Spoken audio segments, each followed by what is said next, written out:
Hi everyone, this is Daisy here, aka Professional High Priestess, and this is another episode of Let This Be a Lesson, okay? So in this one, we're going to be talking about The Incredibles 2. And why I felt like this was a super interesting one to do a topic on is because I watched this Incredibles movie right as I was getting into my whole twin flame journey, and I felt like there was so much in that movie that they're trying to tell divine feminines. And I want to be able to kind of break down some of those messages. Well, first and foremost, y'all know in The Incredibles, basically, it's a superhero family, and they have children, and they go out and they facilitate superhero missions with their children. So first and foremost, this is the thing. If you're a real twin, you have to understand that you are on a mission beyond just being in union with your masculine or your feminine. You have a duty to basically utilize your superpowers, right, which is your spiritual gifts and practices, etc., to help uplift and shift the trajectory of humanity. And that's exactly what they were doing with their kids. And notice that their kids were divine beings. By them mating together, they created children who have superpowers as well. So if you're an actual twin, one of the things that you have to understand is reproduction with your masculine and your feminine is no joke, because literally what you are creating is the fusion. Because when you're a twin, literally it's like the same person. It's like the same soul split into two bodies. So then when you all merge together to reproduce, it's kind of like a supernova combustion. You're creating a whole entire new a galaxy through that child, and your child has superpowers as well. That's why, a lot of y'all may think that this person is my twin, they're my masculine, my feminine, and they're going out and they're mating with karmics first, and then they want to come have children with you. I suggest against that, because what you end up doing is you spiritually disenfranchise your children. Because anybody who's a true twin and they're going out and they're reproducing with karmics, that child is nothing but a karmic child. That child will be spiritually gifted, yes, but that child will be more predisposed to facilitating those gifts in a karmic fashion, if that makes some sense. They will use their gifts to trap people. They'll use their gifts to battle people in the realms against their knowing, all that type of stuff.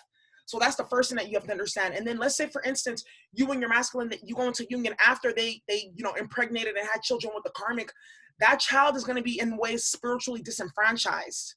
All right.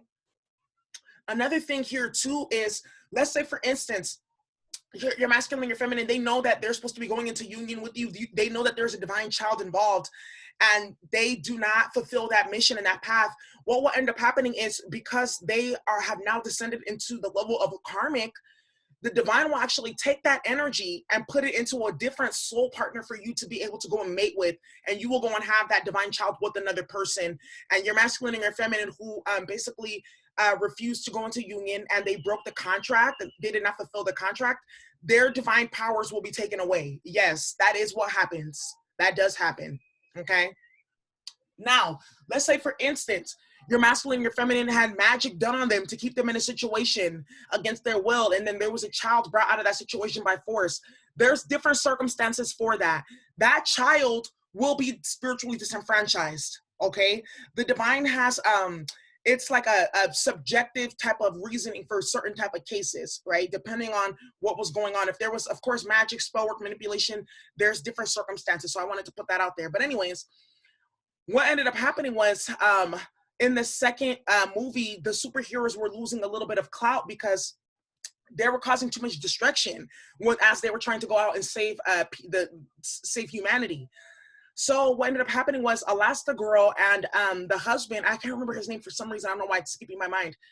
They were approached by a karmic brother and sister, I'm going to talk about a little bit later, and to do a TV show to basically, reboost the population of the of heroes, to reintroduce them into society, right? And Elastigirl was the one that got chosen. Why? Because she's the one, they check the roster in terms of how much damage and how much cost each superhero has cost. And basically she was the one that got picked because she was the one that was more agile. She was the one that was more, that caused the least amount of harm and damage as they were going out and trying to save people. And that made the father mad, because he wanted to get the bike and he wanted to be on TV, but he had to go home and stay home with the kids. And he was jealous. He was hella jealous.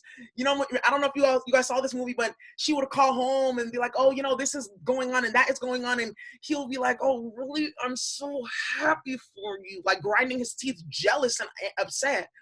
And, you know, this just kind of reminds me of the ways in which some of these masculines operate out of a deep level of envy and jealousy towards their feminine. Like they want to see you doing good, but never better than them. And some of y'all masculines have even gone to the point of trying to sabotage you when they see you receiving gifts and blessings from the divine that they are not receiving. Why? Because they're operating out of a more of a lower frequency. I'm not saying that the father was a karmic and he's a low vibrational, but look at the analogy. He had caused more damage and harm in the act of trying to save people. And Elastigirl was more less of a liability, and she was more in tune, and she was more smart with what she was doing. So she was the one that got picked. You see what I'm saying?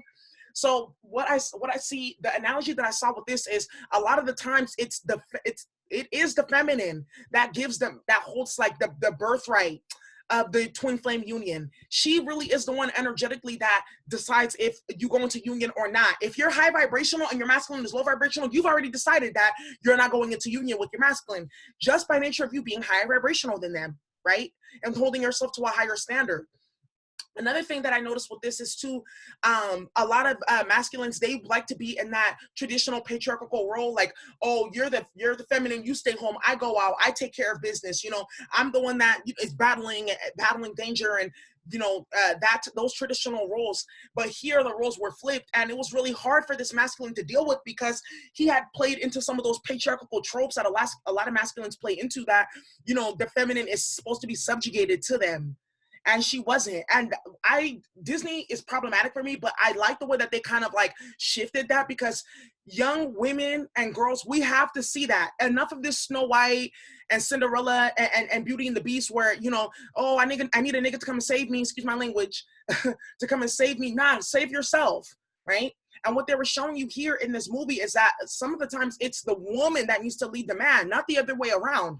Most of the time, it is the woman that needs to lead the man. In ancient Egypt, they would have the statues of the different divine couples, and you would see in the statue, it would be the woman. She had her arm around the man's back, and then her hand would be coming around the front to hold his front.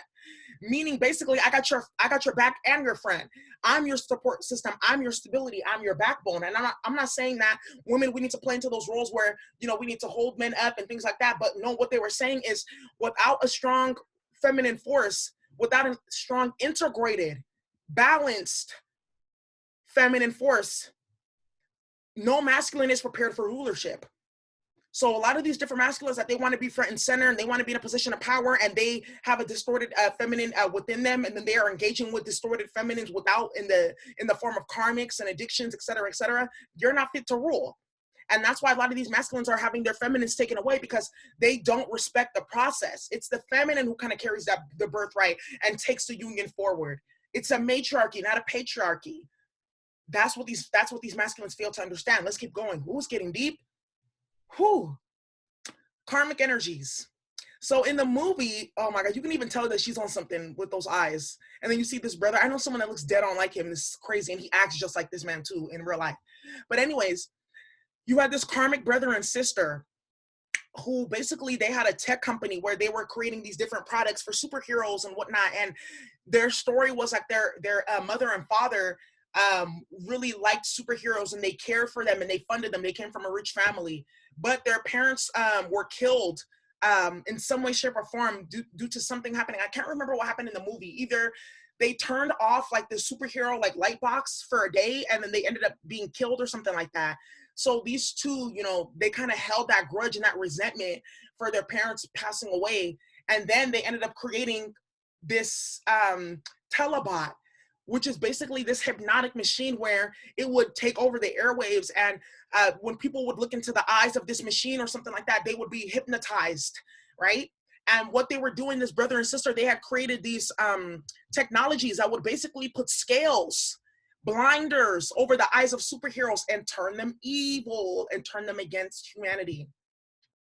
Now, what is the analogy that I saw for this? In the years to come, for those of you who are light workers and star seeds and ascended beings, it's going to be really, really critical what you open yourself up to energy-wise. There are a lot of wolves in sheep's clothing who know who you are, but you may not know who you are. They are deliberately designed to come and hijack high vibrational individuals and harness their energy for nefarious purposes. It's already happening. Another thing too, for a lot of you star seeds and light workers and some of you other individuals who want to be in a position of spiritual leadership, and you are engaging in, I will say, very questionable activities, you know, engaging with certain deities and doing rituals and things like that, you got to be careful, because you don't know what type of entity or deity you are giving your spiritual power over, and then they hijack you and then they use you for bad. You see? That's the analogy that I took over this. And because these, a lot of these individuals had what I call, they had the scales of injustice over their eyes. They couldn't see clearly. So they were acting out of a reversed and imbalanced nature and causing chaos and harm. But guess what? Wasn't it their children that had to come and save them? Wasn't it the babies that came and saved them at the end of the day? And what this told me is that really in the years to come, we're going to have to really, really start to create more tools and services and platforms for children to be able to develop their spiritual powers and gifts. Because as adults, we know we don't always have all the answers. Children have a lot of spiritual powers and gifts too, because remember, they're actually even more closer to the spiritual realm because they just came from there. You see what I'm saying? In the years to come, it's going to be really critical that we teach our children about their spiritual gifts and powers and how to use them. We can't be teaching them that, oh, it's just love and light and things like that. We have to teach them how to navigate the dream world. We have to teach them how to utilize their crown chakra and their third eye and telepathy and things like that. We have to. Because we're going to end up being in a situation where a lot of the children who are being born onto the planet right now, what's ended up happening is, I don't know if you guys are seeing some of the different tools and tactics that they're using, the different things that they put in the kids' cereals and chips and snacks, all those different food colorings and things like that to turn off their spiritual powers and calcify them. The FDA has even approved psychotropic drugs and opioids and things like that for children under 12 years old. Yes, because there are a class of children that are being born onto this planet that are going to be supposed to be helping us in the years to come with the mission that's going to be facilitated on this planet. But if they are being deliberately turned off and targeted through the food system, through the education system, and through the entertainment system, which is what a lot of this movie was trying to show you. Be careful with the entertainment that you allow, you know, into your energy field. Too much cell phone, too much of these different technologies can turn off your spiritual gifts and powers. And also, too, that's how they're going to start harnessing the energy of these children through the technology devices. We have all these kids have cell phones, they have Instagram, they have all that. That's what's going to be happening. So they're trying to show us, you know, pay more attention to the spiritual development of your children, because they are going to be your saviors in the years to come, y'all. That movie was deep. I really enjoyed it. Anyways, that was a channeling that I had. I hope you all enjoyed. Okay, thank you so much for watching. Bye.